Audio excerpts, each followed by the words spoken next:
Biz köhnə vərdişlərdən və inanclardan ona görə yapışmırıq ki, axmağıq və ona görə də deyil ki, özümüz bədbəxt olmaq istəyirik.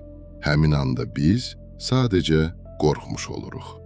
Beynimiz qədim bir sağ qalma mexanizmidir və onun üçün istənilən dəyişiklik, hətta ən yaxşı dəyişiklik belə təhlükəsizliyə birbaşa təhdid kimi görünür. Adət etdiyimiz təcrübəmizə zidd olan bir fikirlə qarşılaşdıqda, daxilimizdə bioloji sirena işə düşür. Amigdala dərhal qana noradrenalin ifraz edir. Bədən yığılır, ürək daha sürətli döyünür. Başımızın içində isə qırmızı işıq yanır. Beyin inanclarımıza yönəlmiş tənqidi meşədə yırtıcının hücumundan fərqləndirmir. Həmin saniyədə ali mənalar sönür. İşçi yaddaş açar dəliyi boyda daralır. Biz müvəqqəti olaraq bizim Allahın övladları olduğumuzu, sevgiyə və qürub yaratmağa çağrıldığımızı xatırlamaq qabiliyyətimizi itiririk. Yalnız bir əsas instinkt qalır: özünü müdafiə etmək və cavab olaraq hücum etmək. Bu, dağılmış, palçıqlı bir yolla, inadla gedən yolçuya bənzəyir. Bu yol çoxdan onu evə aparmır, ayaqlarını yaralayır. Amma o, bu yolu anlayır. Qarşıda uzanan hamar asfalt isə naməlumluğu ilə onu qorxudur. Və insan tanımadığı azablığın əvəzinə öyrəşdiyi əzabı seçir. Məhz buna görə biz belə qəzəblə mübahisə edirik. Bizim üçün həqiqət deyil, əldən çıxmaqda olan təhlükəsizlik hissinə nəzarəti geri qaytarmaq vacibdir. Dəyərli, dərin bir fikir kəskin şəkildə təqdim olunarsa, beyin onu yaxınlaşan kimi bloklayacaq. Onda kömək üçün uzadılmış əl deyil, hücum silahı görəcək. Amma səmimi hörmət hiss etdiyimiz anda bioloji zirehimiz düşür. Noradrenalin fırtınasını yumşaq dopamin reaksiyası əvəz edir. Marağımız yaranır, duman dağılır və nəhayət eşitmək, təhlil etmək və inkişaf etmək qabiliyyətinə sahib oluruq. Egomuzun əsas tələsi də burada gizlənir. Başımızın sığallanmasını və haqlı olduğumuzun təsdiqlənməsini xoşlayırıq. Amma hörmət yaltaqlığa çevrilərsə, beyin rahat, tox bir zehni yuxuya qərq olur. Özümüzdən şübhələnməyi dayandırırıq və fərqinə varmadan özünü aldatma beşiyində yuxuya gedirik. Əsl transformasiya iki qüvvənin qovuşduğu yerdə baş verir.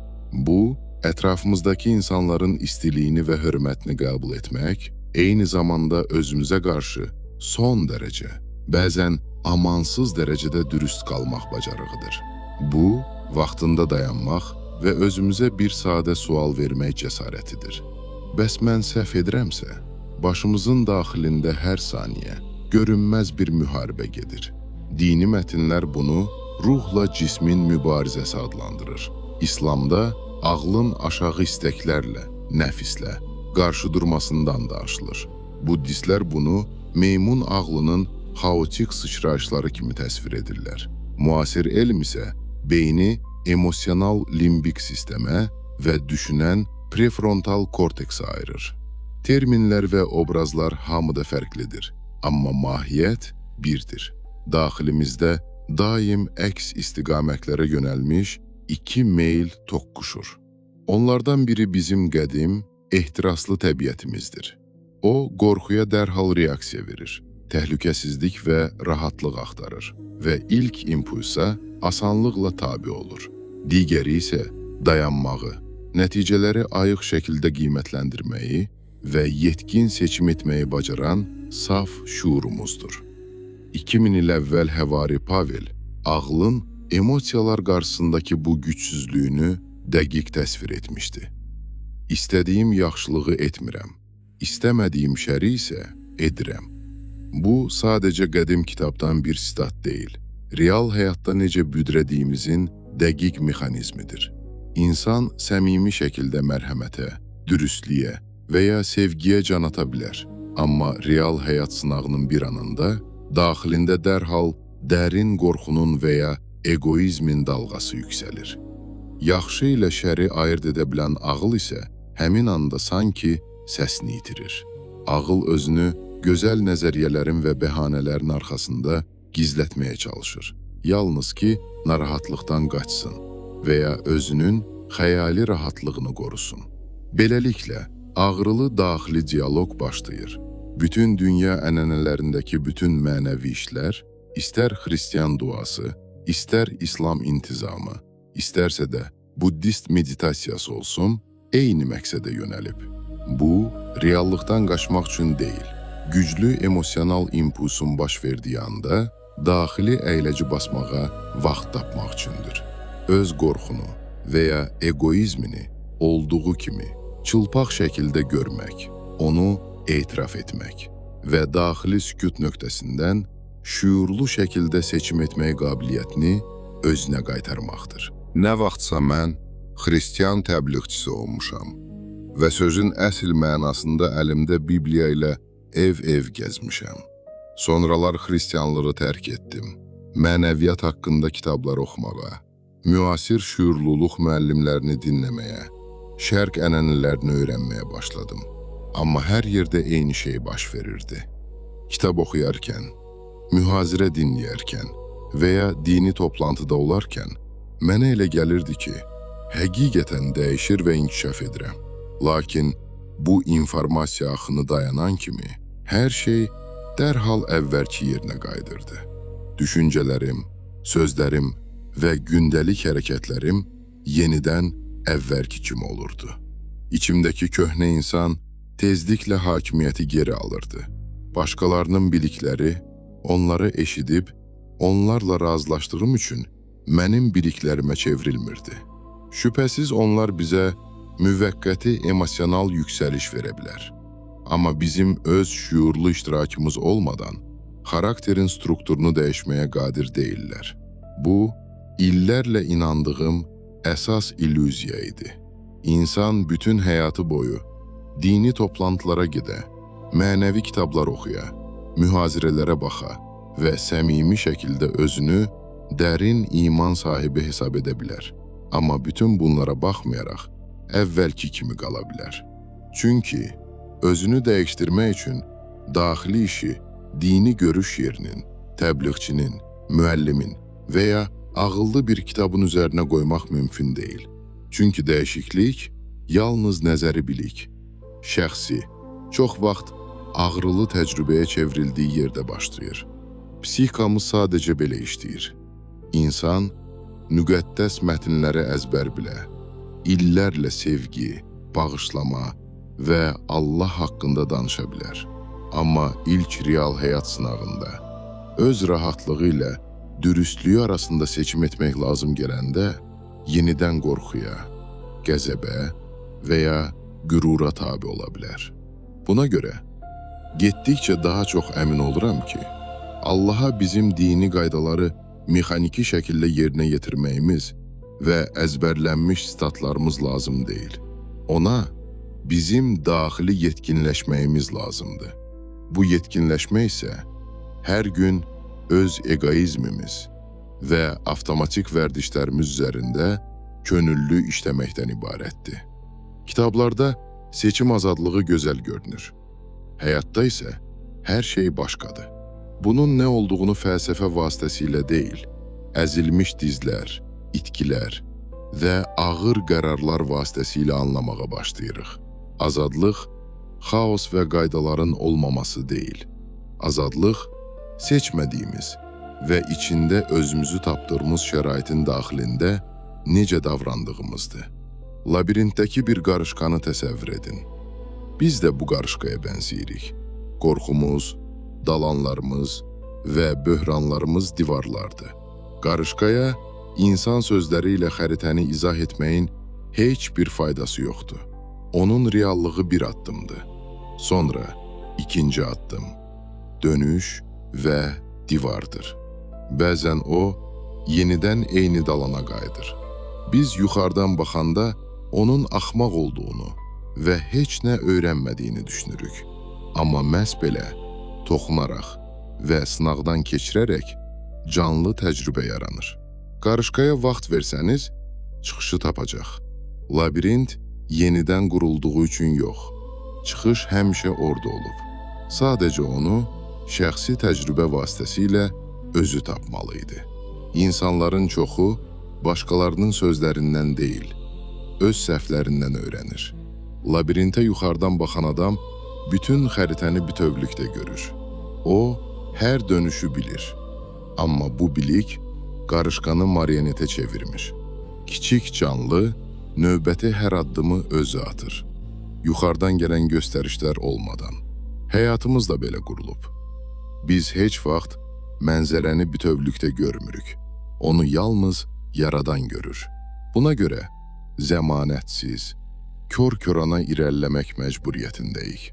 Necə düzgündür, necə deyil haqqında gözəl sözlər vasitəsilə deyil, şəxsi təcrübə vasitəsilə. Məhz buna görə azadlıq həmişə risk və ağır şəxsi məsuliyyətdir.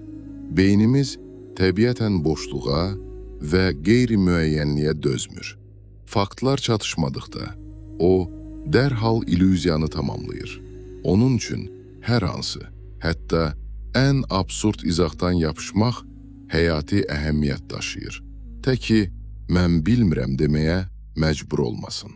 Biz daim zahiri qablaşdırmanı mahiyyətlə qarışdırırıq.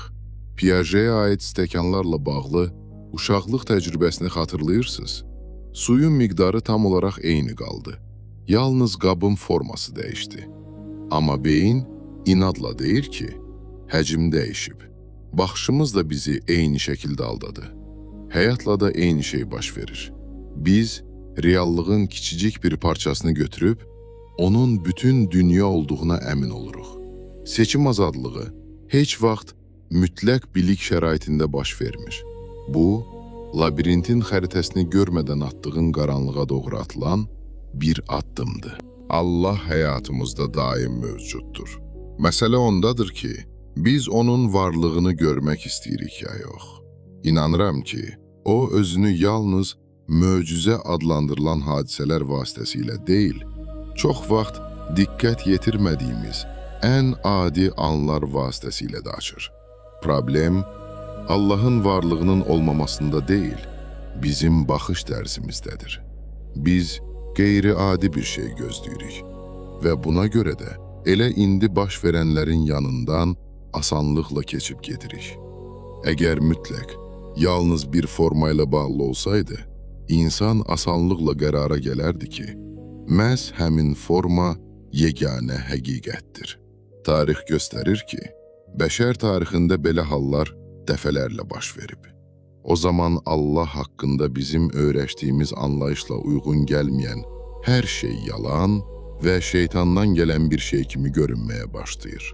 Allah bizim düzgün hesab etdiyimizdən fərqli şəkildə başqa bir insana açıldıqda isə belə demək istəyi yaranır. Bu, Allah ola bilməz. Çünki mən bunu başqa cür düşünürəm.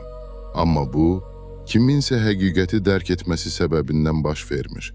Bunun səbəbi, insan zehninin öz adət etdiyi dayağı itirməkdən qorxması və tanış formaya möhkəm yapışmasıdır. Yaradanı heç bir obraz, heç bir təsvir tam şəkildə öz daxilinə sığdıra bilməz. İstənilən forma ona işarə edə bilər, amma heç biri onu tam şəkildə əhatə edə bilməz. Buna görə inanıram ki, hətta İsa'nın ikinci gəlişi və ya ezoterik işıqlı açılım kimi hadisələr vasitəsilə belə insanlardakı şübhələri tamamilə aradan qaldırmaq mümkün deyil. Hətta belə miqyaslı bir hadisə qarşısında beynimiz özünə sadiq qalacaq. Bəziləri gördüklərini möcüzə adlandıracaq, digərləri təsadüf, üçüncülər isə aldatma və ya kütləvi psixoz. İnsan qavrayışı əvvəlki biliklərini qorumaq üçün həmişə bir çıxış yolu axtarır. Əsl mənəvi dəyişiklik, dini dekorasiyaların dəyişdirilməsi, düzgün sözlərin əzbərlənməsi və ya zahiri salihlik deyil. Mənəvi inkişaf dərin daxili sükutda baş verir. O zaman egosentrizmimiz tədricən dağılmağa başlayır və yerini səmimi həssaslığa, mərhəmətə və öz şəxsi mənfəətimiz üçün deyil, başqa cür hərəkət etmək bacarığına verir. O zaman insanın Allaha hansı ənənə, hansı sözlər və ya hansı simvollar vasitəsilə gəldiyi daha az əhəmiyyətli olur. Ön plana forma deyil, insanın özündə baş verənlər çıxır. Bu, daxili karlıqdan dünyanı eşitmək qabiliyyətinə keçiddir. Bunu yaşadıqda Allahı kənarda, hansısa bir yerdə axtarmağı dayandırırsan və getdikcə onun varlığını öz həyatında, insanlarda, görüşlərdə və hətta çətinliklərdə daha çox görməyə başlayırsan. Bu daxili təcrübə tədricən gələcəkdə baş verəcək əlamətlər və ya son sübutlarla bağlı istənilən gözləntidən daha vacib olur. Onu hazır şəkildə əldə etmək mümkün deyil. Onu yalnız indiki anda yaşamaq olar. Amma dərhal dəqiqləşdirim. Bu, dinin pis olması demək deyil. Baxmayaraq ki, pis və yaxşı anlayışları nisbidir. Xeyr, mən həmişə demişəm və deyəcəyəm ki, Allah hər bir dində və mənəvi təlimdə var. Hətta daha çox, hər bir insanın qəlbində. Hətta Allaha inanmayan insanın belə. Hər bir ruhum öz ilahi təbiətini xatırlama üsulu və mənbəyə qayıtmaq üçün öz yolu var. Sadəcə, hər kəsin öz vaxtı var. Həyatdan bir nümunə gətirim. Doğulduğum və böyüdüyüm doğma qəsəbəmi çox sevirəm və qocalığımı orada qarşılamaq üçün geri qayıtmaq istəyirəm. Baxmayaraq ki, ayıq şəkildə qəbul edirəm ki, həyatı hamıya bölünmədən, sevgi içində yaşamaq seçimimə, həmçinin kitablarıma görə həyatımı başqa cür, yoxsulluq içində, tanınmadan və ya həbsxanada başa vura bilərəm. Amma özüm olaraq qalmaq hüququ üçün ödəməyə hazır olduğum qiymət budur. Və doğulduğum qəsəbə ilə bağlı isti xatirələr, həyat məni hara atsa da, hər yerdə mənimlə olacaq. Həyatımın əhəmiyyətli hissəsinin keçdiyi Sverdlovsk şəhərinin ətrafında çoxlu sayda kiçik şəhər tipli qəsəbələr yerləşir. Onların arasındakı məsafə çox kiçikdir və buna görə də əksəriyyət bir-birini tanıyır. Hətta müxtəlif yerlərdə yaşasalar belə. Bu səbəbdən ümumi tanışlarımızın həyatı həmişə hamının eşitdiyi xəbərlər arasında olurdu. Məhz belə bir qəsəbədə uşaqlıqda başqa uşaqlarla birlikdə oynadığımız bir oğlan var idi. Uşaqlıq bitdi, böyüdük və müxtəlif yerlərə köçdük. Uzun müddət bir-birimizi gözdən itirdik. Amma bizim tərəflərdə hamının bir-biri ilə əlaqəli olması səbəbindən onun sonraki taleyi haqqında xəbərlər mənə gəlib çatırdı. İkimizin də qanunla problemləri yarandı. Sadəcə məndən fərqli olaraq, mənim cəzam yalnız şərti olduğu halda uşaqlıqdan tanıdığım həmin adam uzun müddətə real həbs cəzası aldı. Uşaqlıqda sonuncu görüşümüzdən təsadüfən avtobusda qarşılaşdığımız ana qədər təxminən 20 il keçmişdi. Bu, artıq protestant konfessiyalarından birində vəftiz olduğum vaxt baş vermişdi. Həmin bazar səhərini yaxşı xatırlayıram. Həftəlik dini görüşə gedirdim və həmin gün əynimdə kostyum, ağ köynək və qalstuk var idi. Halbuki su ilə vəftiz olunana qədər heç vaxt kostyum geyinmirdim. Əlimdə Bibliya var idi. Aradan uzun illər keçməsinə və artıq çoxdan həmin uşaqlar olmamağımıza baxmayaraq, avtobusda baxışlarımız toqquşan kimi bir-birimizi dərhal tanıdıq. Bu görüşə səmimi şəkildə sevindik. Amma bizi daha çox sevindirən hər ikimizin kostyumda olması və hər ikimizin əlində Bibliya olması idi. Rəbbin yolları dərk olunmazdı. İkimizin də vəftiz olunduğu məlum oldu. Sadəcə fərqli dinlərdə. Biz sakit danışırdıq, mübahisəsiz. Bir-birimizi öz konfessiyamıza çəkməyə çalışmadan. Halbuki bu dinlər bir-birini Allahdan olmayan hesab edir. Çox vaxt insanlar bir dinin daxilində olarkən, başqa dindən olan möminlərlə mübahisə edir. Öz həqiqətlərini sübut etməyə çalışırlar. Onlar illərlə kimin düzgün Allaha sahib olması barədə mübahisə etməyə hazırdırlar. Amma bununla yanaşı, öz daxilində sevginin getdikcə azaldığını və başqa cür inananlara qarşı nifrətin getdikcə artdığını tamamilə görmürlər. Amma həmin gün biz barikadaların müxtəlif tərəflərində olsaq da bir-birimizə görə sevinirdik. Biz bir-birimizi hələ dindən əvvəl tanıyırdıq. Allahsız keçmişimizi bilirdik. Və hər ikimiz bilirdik ki, insan həqiqətən dəyişməyə çalışırsa, onun Allaha doğru hansı yolla getməyə başladığı o qədər də vacib deyil. Daha vacib olan odur ki, o, bir vaxtlar həyatını dağdan, həmin daxili qorxunun içində yaşamağa davam etməyib. Məhz buna görə həmin gün bir-birimizə öz haqlılığımızı sübut etmək istəyimiz yox idi. Çünki özünü itirməyin nə qədər asan olduğunu, heç olmasa bir dəfə görmüş insan artıq insanlara başqa cür baxır. Onlar başa düşürlər ki, din insanı həm sevgiyə yaxınlaşdıra, həm də mənəvi egoya çevrilə bilər. Qorxu, hətta mənəvi qorxu belə, fanatizm, nifrət, özünü üstün hiss etmək və insanları daim təmiz və natəmiz olaraq bölmək vasitəsilə bizə rəhbərlik edə bilər. Amma bütün bunlara baxmayaraq, insan həqiqətən qorxunu deyil, sevgi naminə daxili dəyişikliyi axtarırsa, Allah insana istənilən din vasitəsilə gəlir. Məhz buna görə bu qədər il keçməsinə baxmayaraq, həmin görüşü belə yaxşı xatırlayıram. Bir vaxtlar özlərini tamamilə itirə biləcək iki insan, 20 il sonra avtobusda, əllərində Bibliyalar, yeni insanlara çevrilmiş halda qarşılaşdılar.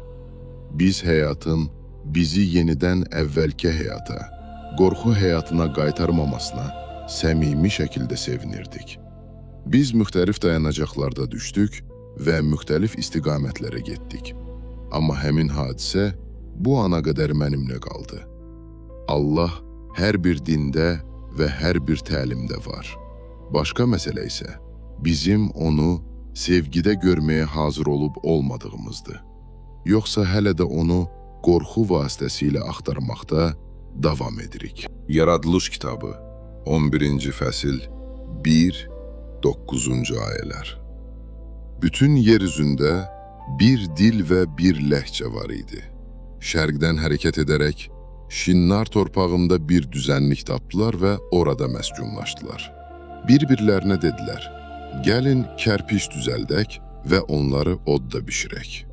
Onlarda daş əvəzinə kərpiç, əhəng əvəzinə isə torpaq qatranı var idi. Sonra dedilər, gəlin özümüzə bir şəhər və başı göylərə çatan bir qüllə tikək və bütün yer üzünə səpələnməzdən əvvəl özümüzə at çıxaraq. Rəbb, insanların tikdiyi şəhərə və qülləyə baxmaq üçün aşağı indi. Rəbb dedi, budur, onlar bir xalqdır və hamısının bir dili var. Bax, etməyə başladıqları budur və etmək niyyətində olduqları heç bir şeydən əl çəkməyəcəklər. Gəlin aşağı enək və orada onların dilini qarışdıraq ki, biri digərinin danışığını başa düşməsin.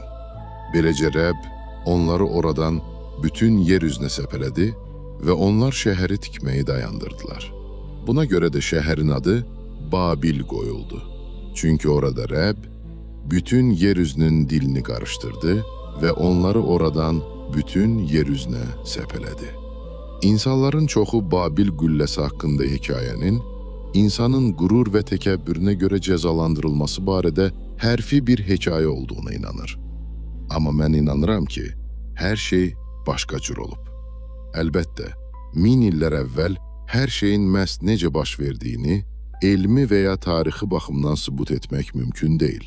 Buna görə də heç vaxt bir-biri ilə əlaqəli olmayan qədim mədəniyyətlərin dedikləri və bugünə qədər danışdıqları məqamları buraya əlavə edəcəyəm. Bugün sosial şəbəkələrin və Kivin köməyi ilə məlumatı bir neçə gün ərzində bütün dünyaya çatdırmaq mümkündür. Amma əvvəllər hər şey tamamilə başqa cür idi.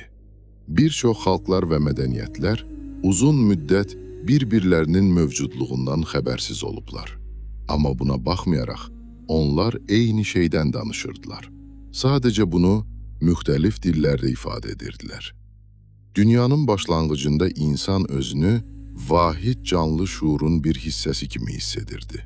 Amma tədricən ondan ayrıldı və ayrıca bir mən qurmağa başladı.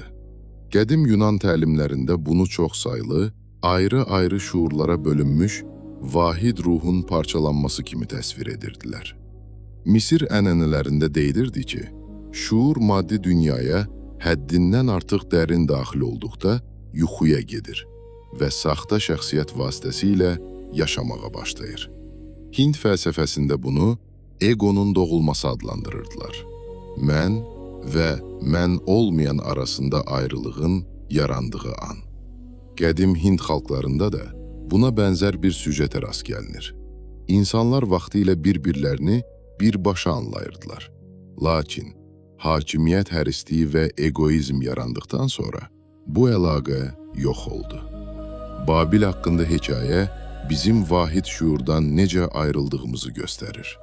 Nəsildən nəslə insanın mənbə və digər insanlarla canlı daxili vəhdətdən tədricən uzaqlaşması və təcrid olunmağa doğru getməsi baş verirdi. Biz doğru və günahkar olanlara, mənim və sənin olanlara, tam nəzarətə və egoist şəxsi mən kultuna bölündük. Qədim Akkad dilində Babilu, Allahın qapısı deməkdir. İnsanla ali mənbə arasında əlaqə yeri. İbrani dilində isə Bavel, qarışıqlıq, xaos, anlaşmanın itirilməsi deməkdir. Babil, daxili parçalanma nöqtəsinə çevrildi. Bu hekayəyə hərfi deyil, başqa tərəfdən baxsaq, o, bəşəriyyət şuurunda dönüş nöqtəsini qeydə alır. Bu, insanların bir-birindən getdikcə daha da uzaqlaşmağa, Allah, təbiət və bir-birləri ilə daxili əlaqəni itirməyə və hər şey üzərində ego və nəzarətə əsaslanan süni bir dünya qurmağa başladığı andır. Babildən sonra insanlar bir-birlərini Allahın onlara fərqli sözlər verməsi səbəbindən deyil, yalnız öz egosu haqqında düşünən şuurun başqa insanı eşitmə qabiliyyətini itirməsi səbəbindən başa düşməyi dayandırdılar. Onun hansı dildə danışmasının heç bir əhəmiyyəti yoxdur, hətta ana dilində danışsa belə. Babil haqqında hekayənin başlanğıcında deyilir ki, bütün yer üzündə bir dil və bir ləhcə var idi. Qədim mətnlərdə dil sözlər vasitəsilə danışıq deyil, reallığın qavranılması, dünyanı vahid və ümumi bir şey kimi başa düşmək mənasını verir. Bu, insanlar arasında daxili harmoniyanın hələ də qorunduğu psixika vəziyyətidir. İnsanların şuuru özünü vahid bir sahənin bir hissəsi kimi yaşayır. İnsanlar bir-birlərini sözləri eyni şəkildə tələffüz etdikləri üçün deyil, ümumi dünya mənzərəsinin daxilində yaşadıkları üçün anlayırlar. Amma tədricən, insanların şuurunda Bibliya müəlliflərinin özümüzə bir şəhər və qüllə tikək və özümüzə ad çıxaraq ifadələri ilə təsvir etdikləri bir məqam yaranır. Bu, kollektiv egonun doğulması idi. İnsanların kollektiv şuuru indiki anda yaşamağı dayandırır. Çünki onlar artıq həyatın özünə deyil, onun daxilindəki illüziyalı obraza, özlərinin zehni konsepsiyalarına, maskalarına, bütün enerjimiz, diqqətimiz canlı reallıqdan, içində olduğumuz gerçəklikdən tamamilə ayrılır və bu maskalara xidmət etməyə yönəlir. Bizim üçün necə göründüyümüz və başqalarının bizim haqqımızda nə düşündüyü, əslində nə hiss etdiyimizdən daha vacib olur.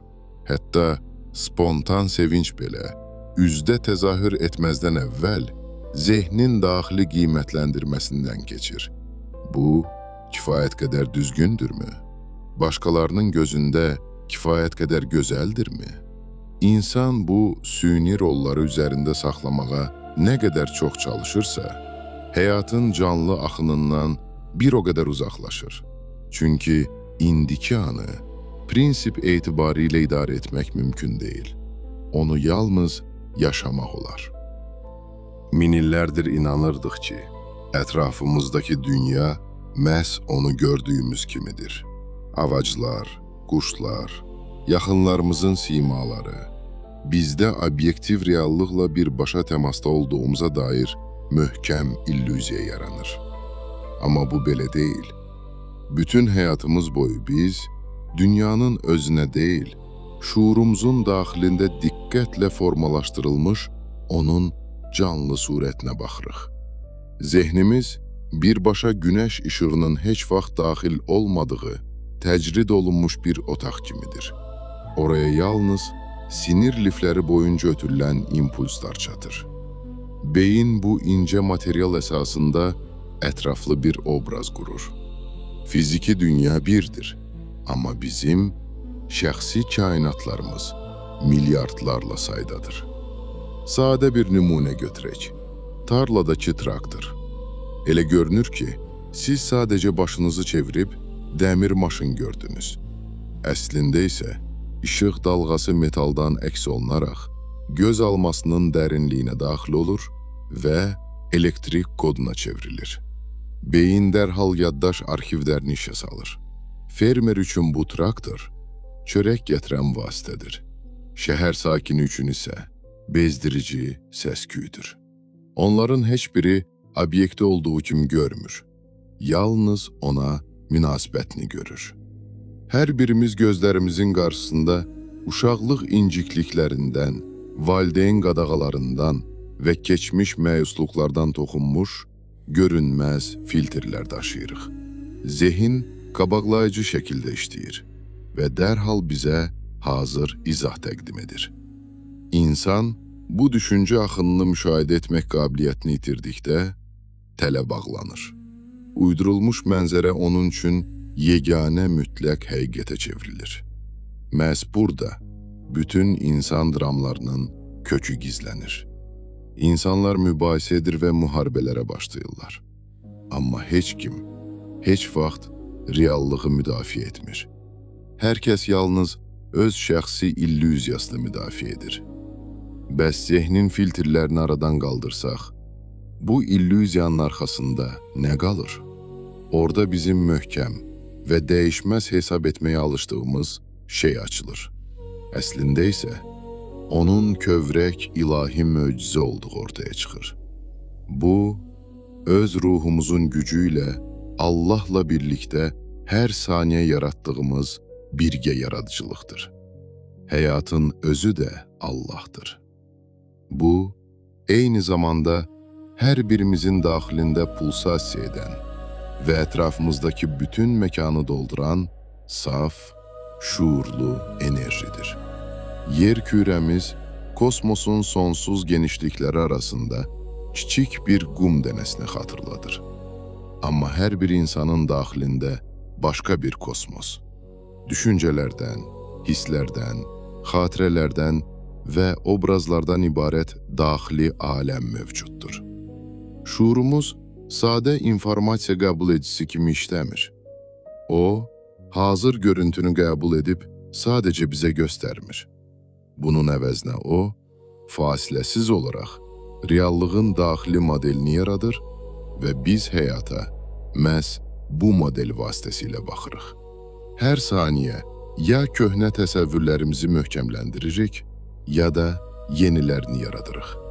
Öz düşüncələrimiz, emosiyalarımız və təcrübəmiz vasitəsilə əvvəlki dünya mənzərəsində yaşamağa davam edə və ya tədricən onu dəyişməyə başlaya bilərik. Psixoloq Jerome Bruner göstərdi ki, insan reallığın passiv müşahidəçisi deyil. Biz qavrayış və idrak prosesləri vasitəsilə onun qurulmasında fəal iştirak edirik. Psixikamız bütün yaşanmış təcrübəni əsas götürür və ondan dünya haqqında öz təsəvvürünü yaratmaq üçün istifadə edir. Məhz buna görə eyni ailədə böyüyən uşaqlar belə eyni hadisələri tamamilə fərqli qavrayırlar. Valideynlərin eyni sözləri, oxşar vəziyyətlər və ümumi şərait bir uşaq üçün güc və dayaq mənbəyinə çevrilə bilər, digər uşaq üçün isə ağrı və qorxu səbəb ola bilər. İnsan hadisəni saf şəkildə qavramır. Daha doğrusu, onu artıq formalaşmış daxili dünyasından keçirərək filtrləyir. Bu mənada hər birimiz həyatın sadəcə müşahidəçisi deyil, həm də onun yaradılmasının iştirakçısıyıq. Reallığın özü ilə yanaşı, yaşadığımız həmin dünyanı da formalaşdırırıq. 1947-ci ildə psixoloqlar Jerome Bruner və Cecil Goodman bir təcrübə apardılar və sübut etdilər ki, ehtiyaclarımız görmə qabiliyyətimizi birbaşa idarə edir. Uşaqlara adi sikkələr verilir və onlardan sikkələrin ölçüsünü gözlə qiymətləndirmələri xahiş olunurdu. Kasıb ailələrdən olan uşaqlar bu sikkələri varlı ailələrdən olan uşaqlarla müqayisədə əhəmiyyətli dərəcədə daha böyük ölçüdə qəbul edirdilər. Halbuki metal disklərin özləri tamamilə eyni idi. Məsələ pulun özündə deyildi. Bəzi uşaqlar üçün sikkə sadəcə bir əşya idi. Digərləri üçün isə o, çatışmazlığı təcəssüm etdirirdi. Onların istəkləri, arzuları və real həyatda kəskin şəkildə çatışmayan şeylər şuuraltı səviyyədə sikkənin fiziki ölçüsündə əks olunurdu. Bir şey bizim üçün həddindən artıq vacib olduqda, beyin sadəcə həmin obyektə münasibətimizi dəyişmir. O, həmin obyekt haqqında qavrayışımızın özünü yenidən çəkir. Biz əşyaları əslində olduqlarından daha böyük, daha təhlükəli və ya daha cəlbedici görməyə başlayırıq. Ac insan bir tikə çörəyin qabığına tox, insanın baxdığından tamamilə fərqli baxır. Hörümçəklərdən ölümcül dərəcədə qorxan insan, zərərsiz bir canlıda ölümcül təhlükə görür. Bir şeyə bağlılığımız nə qədər güclüdürsə, onu itirmək qorxusu şuurumuzda bir o qədər çox yer tutur. Biz belə düşünməyə alışmışıq ki, əvvəlcə dünyanı qərəzsiz şəkildə görürük. Sonra isə onu qiymətləndirərək yaxşı və ya pis adlandırırıq. Amma əslində hər şey əksinə baş verir. Qiymətləndirmə, biz bunu fərq etməyə macal tapmamışdan əvvəl yaranır. Keçmiş təcrübəmiz, qorxularımız və daxili ehtiyaclarımız obraz şuurda yaranmamışdan əvvəl belə hiss olunmadan prosesə müdaxilə edir. Zehin hiss orqanlarının tam mənzərəni toplamasını gözləmir. O, qabaqlayıcı şəkildə işləyir. Baş verənləri dərhal izah etmək üçün keçmiş yaşantılardan istifadə edir. Buna görə insan xarici dünyanı heç vaxt neytral şəkildə qavramır. O həmişə dünyanı özünün prizmasından görür. Hər birimiz sanki öz kinozalımızda oturmuşuq və ekrana obyektiv reallıq deyil, faktların, bizim gözləntilərimizin, ümidlərimizin və qorxularımızın qarışığı proyeksiya olunur. İki insan çiyin-çiyinə dayanıb eyni nöqtəyə baxa və səmimi şəkildə eyni şeyi gördüklərinə əmin ola bilərlər. Amma onların hər birinin daxilində öz filmi nümayiş olunur. Nəticədə insan reallıqla nadir hallarda onun saf halında qarşılaşır. Daxili ehtiyacımız və ya qorxumuz nə qədər güclüdürsə, təhriflər də bir o qədər dərin olur. Əksər hallarda ətrafımızdakı dünyada yalnız öz inançlarımızın və həmin andakı daxili vəziyyətimizin əksi ilə qarşılaşırıq. Son vaxtlara qədər hesab edirdik ki, informasiya beyinə yalnız hiss orqanları vasitəsilə daxil olur. Amma insanın özü artıq xaricini fasiləsiz olaraq daxiliyə çevirən vahid bir qəbul edicidir. Xaricdə və daxildə bölgüsü olduqca nisbidir. Ətrafımızdakı dünya haqqında məlumatı təhrif olunmuş şəkildə almağımıza baxmayaraq, bizim qavrayışımız üçün ətrafımızdakı hər şey hələ də bir-birindən ayrılmış və bərk hava kimi qalır. Dərin səviyyədə hər şey atomlardan, deməli, boşluqdan ibarətdir. Atom bizim düşündüyümüz kimi bərk kürəcik deyil. Bu, hissəciklərin müxtəlif yerlərdə özlərini göstərə bildiyi ehtimal bulududur. Beləliklə, Kvant səviyyəsində xarici və daxili arasında alışdığımız bölgü yoxdur. Biz hamımız vahid bir bütövük. Okeandakı damlalar kimi, hansı ki özləri də okeandır. Bir çox insan fiziki bədəninin ölümündən sonra fərdiliyini itirəcəyindən qorxur. Amma bu qorxu egonun yaratdığı yalnız bir aldatmadır. Ruh bilir ki o ölməzdir. Çünki bütün mövcud olanın təşkil olunduğu enerjini məhv etmək mümkün deyil. Fiziki qabıq dağıldıqdan sonra enerji sadəcə formasını dəyişir və başqa bir vəziyyətə keçir. Amma heç vaxt yox olmur. Elə indi gözlərinizi yumun. Bədəninizi görürsüz, özünüzü görürsüz. Xeyr, amma siz varsınız. Heç yerə yox olmamısınız. Fiziki bədənin ölümündən sonra da hər şey eyni şəkildə baş verir. Çoxumuz üçün Allah ali varlıqdır. Bizdən ayrı olan kimsə, dünyanı yuxarıdan, buludların arxasından müşahidə edən kimsə.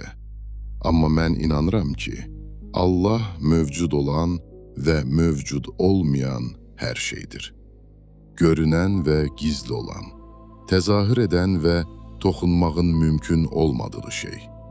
Bu, ətrafımızdakı hər bir fiziki əşya, kosmosun öz toxuması və kainatın sonsuz boşluğudur.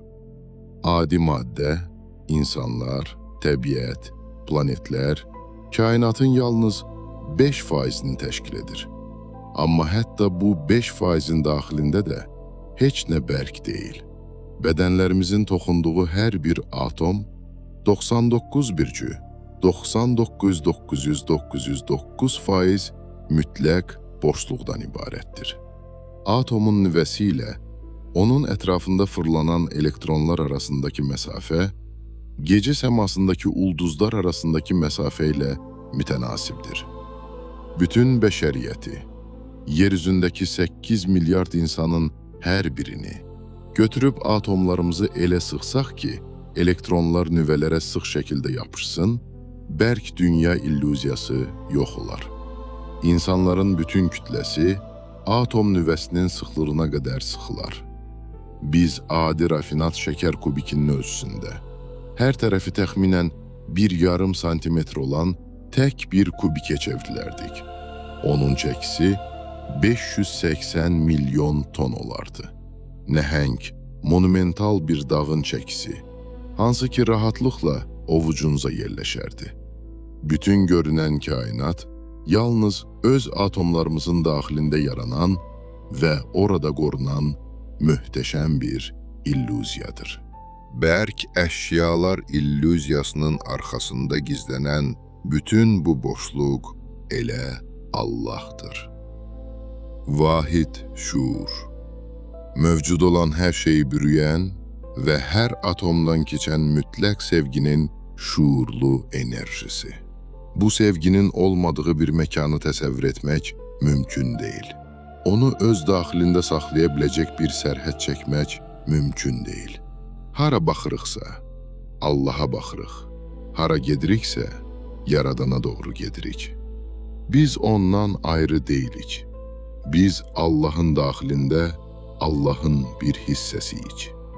İsa'nın mən və ata birik sözləri, onun həmin dövrün dili ilə bu fundamental vəhdəti necə izah etdiyini göstərir. Yeryüzündəki hər bir insan öz daxilində ilahi təbiət daşıyır. Çünki bütün mahiyyətimiz, kainatın təşkil olunduğu eyni enerjidən toxunub.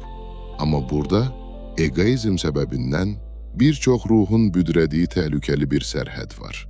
Öz ilahi təbiətindən danışmaq, özünü Yaradanla bərabər elan etmək demək deyil. Biz həmişə yarandığımız mütləq sevginin bir hissəsi olaraq qalırıq. Yaradan öz yaratdıqlarından ucadır. Əgər masa ağacdan hazırlanıbsa, öz təbiətinə görə o ağacdır.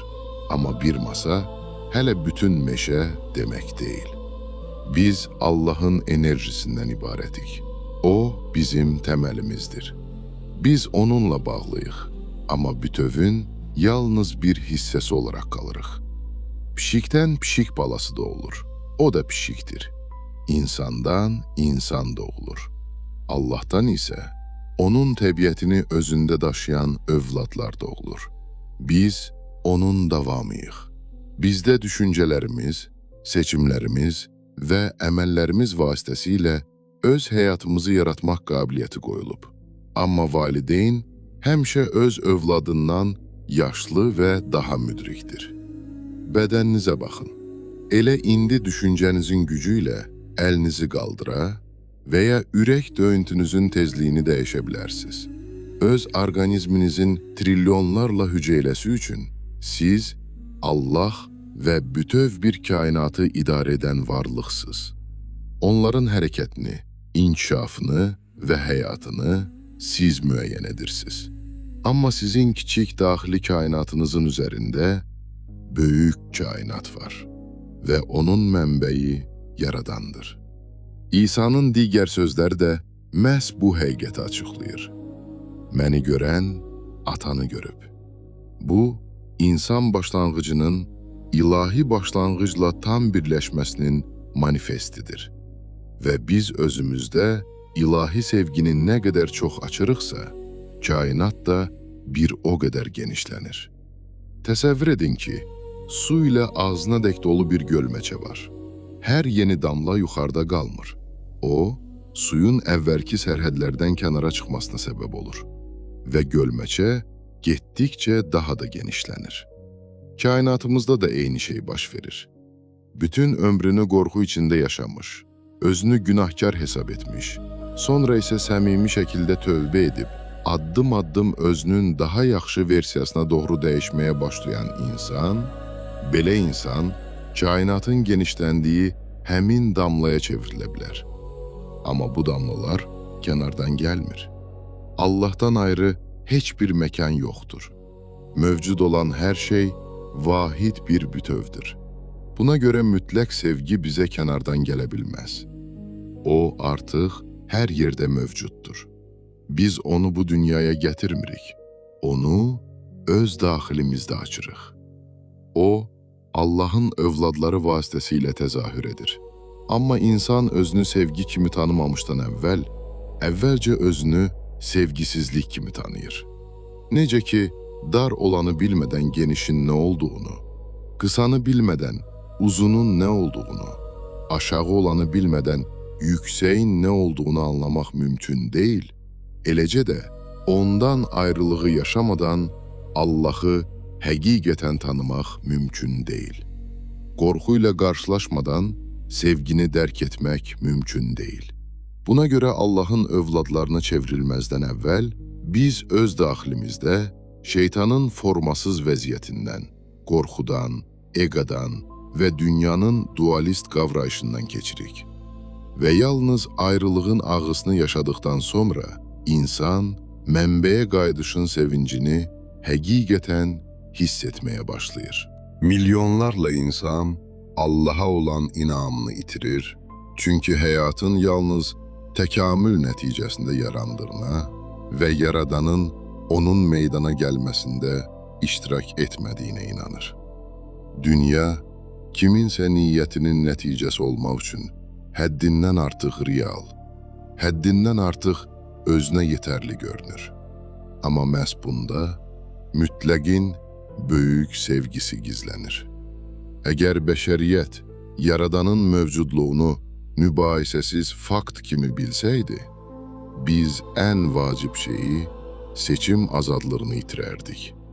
Əgər Allah özünü dünyaya açıq şəkildə göstərsəydi və varlığını elə sübut etsəydi ki, heç bir zərrə qədər də şübhə qalmasın, iman öz mənasını itirərdi. Bu artıq iman və Allah'ı sevmək üçün azad seçim olmazdı. Aşkar olana tabeçilik olardı. Gözlərinin qarşısında duran şeyi inkar etmək mümkün deyil. Buna görə bu dünya fiziki cəhətdən real, özünə yetərli və təkamül qanunlarına əsasən inkişaf edən bir dünya kimi görünür. Sanki hər şey öz-özünə, Yaradanın niyyəti olmadan yaranıb. İnanıram ki, məhz belə düşünülüb. Allah'ı insandan gizletmək üçün deyil, insana seçim hüququ vermək üçün. Hər bir insanın özü qərar verə bilməsi üçün inanmaq yoxsa inanmamaq, sevmək yoxsa inkar etmək, mənbəni axtarmaq yoxsa yanından keçib getmək. Bu seçimin cəza qorxusundan və ya məcburiyyətdən deyil, insanın öz daxili təcrübəsindən doğması üçün. Allahın sevgisi də məhz bunda təzahür edir. Mütləq iradə azadlığında və hər bir insanın öz seçimini etmək hüququnda. Öz həyatımıza görə məsuliyyəti kör-köranə özümüzdən götürüb, ali qüvvələrin, müəllimlərin, dokmaların, proqnozların və ya karmanın üzərinə qoyduqda, biz könüllü olaraq öz subyektliyimizdən imtina edirik. Din, ezoterik məktəblər və hətta psixoloqun yanına gəldikdə, gündən-günə çətinliklərlə qarşılaşaraq özümüzü tədricən dəyişməyi öyrənmək üçün deyil, hər bir vəziyyətə hazır cavablar və universal təlimatlar axtarmaq üçün gəldikdə, daxili inkişafımız dayanır. Biz seçim etməyi öyrənməyi dayandırırıq. Tədricən yetkinləşmək əvəzinə başqalarının qərarları ilə yaşamağa başlayırıq və ümid edirik ki, nə etməli olduğumuzu başqası bizdən daha yaxşı bilir. Amma mənəvi inkişaf insanın öz həyatı üçün məsuliyyəti öz əlinə götürdüyü yerdə başlayır. Məsləhət yolu göstərə bilər, təcrübə dəstək ola bilər. Amma heç kim konkret vəziyyətdə bizim əvəzimizə seçim edə bilməz. Məhz şüurlu şəkildə seçim etmək hüququ insanı azad edir.